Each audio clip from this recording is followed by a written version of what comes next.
ఒక పెద్ద పచ్చటి అడవిలో పక్షులు పాటలు పాడుతూ జంతువులు ఆనందంగా జీవించేవి. అందులో సింహాల రాజు లియో నివసించేవాడు. లియో ప్రతిరోజూ ఉదయం అడవిలో తిరుగుతూ జంతువులను పలకరిస్తూ పక్షులతో మాటలాడుతూ ముద్దుగా గడిపేవాడు. ఒకరోజు అడవిలో వేటగాళ్లు బొమ్మలు, వలలు పెట్టి జంతువులను పట్టేందుకు వచ్చారు. జంతువులంతా భయంతో పరుగులు తీశారు. లియో అన్ని జంతువులను పెద్ద వట్ట చెట్టు దగ్గర సమావేశం చేశాడు. మన అడవిని కాపాడుదాం అని ధైర్యంగా చెప్పాడు. తెలివైన కాకి కికి మనమందరం కలిసి వేటగాళ్లను మోసం చేద్దాం అని తెలివిగా చెప్పింది. అందరూ కలిసి వేటగాళ్లకు అడ్డంకులు తయారు చేశారు. కోతులు పళ్ళు వేస్తూ, మొసళ్ళు గుంతలు త్రవ్వుతూ, ఏనుగులు చెట్లు కూల్చుతూ లియో గర్జనతో వేటగాళ్ల ముందు ప్రదర్శన ఇచ్చాడు.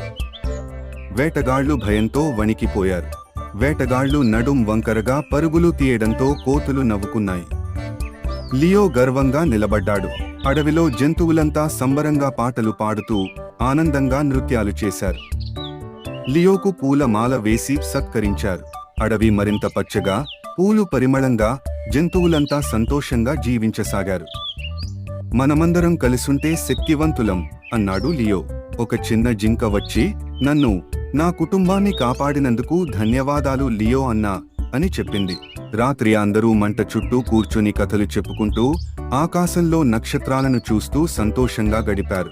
లియో చిన్న జంతువులకు బుద్ధి చెబుతూ ఎలా జాగ్రత్తగా ఉండాలో నేర్చుకోండి అని పాఠాలు చెప్పాడు. ఒక రోజు అడవిలో వాన వచ్చింది. జంతువులు చినుకుల్లో ఆడుకుంటూ లియో తలపై చినుకులు పడుతుండగా ముసుగులో సంతోషించాడు. ఒక చిన్న పిట్ట గూడు నుంచి పడిపోయింది. లియో మెల్లగా దాన్ని పైకి ఎత్తి గూడులో పెట్టి అమ్మ పిట్టకు ఇచ్చాడు. బుద్ధిమంతుడు తిమో అనే తాబేలు లియోకు పురాతన కథలు చెప్పాడు. లియో ఆసక్తిగా విన్నాడు. అడవిలో ఉన్న గుట్టలలో ఒక రహస్య గుహ కనిపించింది. అందులో వజ్రాలు మెరిసిపోతూ ఉన్నాయి. ఒకసారి వర్షం తర్వాత ఆకాశంలో అందమైన ఇంద్రధనుస్సు మెరిసింది. జంతువులంతా ఆనందంతో నాట్యం చేశారు. లియో ఓ మంచి కల కంటాడు. అందులో వేటగాళ్లు లేని సుఖమైన అడవి కనపడింది. లియో మనసులో అదే చేయాలని అనుకున్నాడు.